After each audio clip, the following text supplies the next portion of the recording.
e patë pra, se çfarë jehone të jashtëzakonshme kishte e patë se si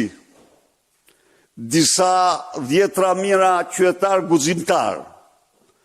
qytetar shembullor, qytetar të përgjegjshëm, elit e guximit kombit, dërguar mesazhet më të fuqishme në mbar botën,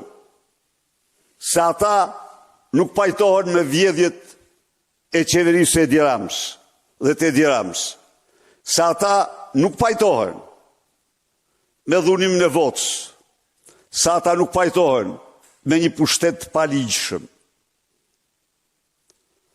E vërteta është se në atë bulevard dhe tek ata qytetarët përfaqësoi mbar kombi shqiptar. Njerëz të ndershëm që jetojnë me djersën e tyre, që duan këtë vend dhe të ardhmen e tyre europiane.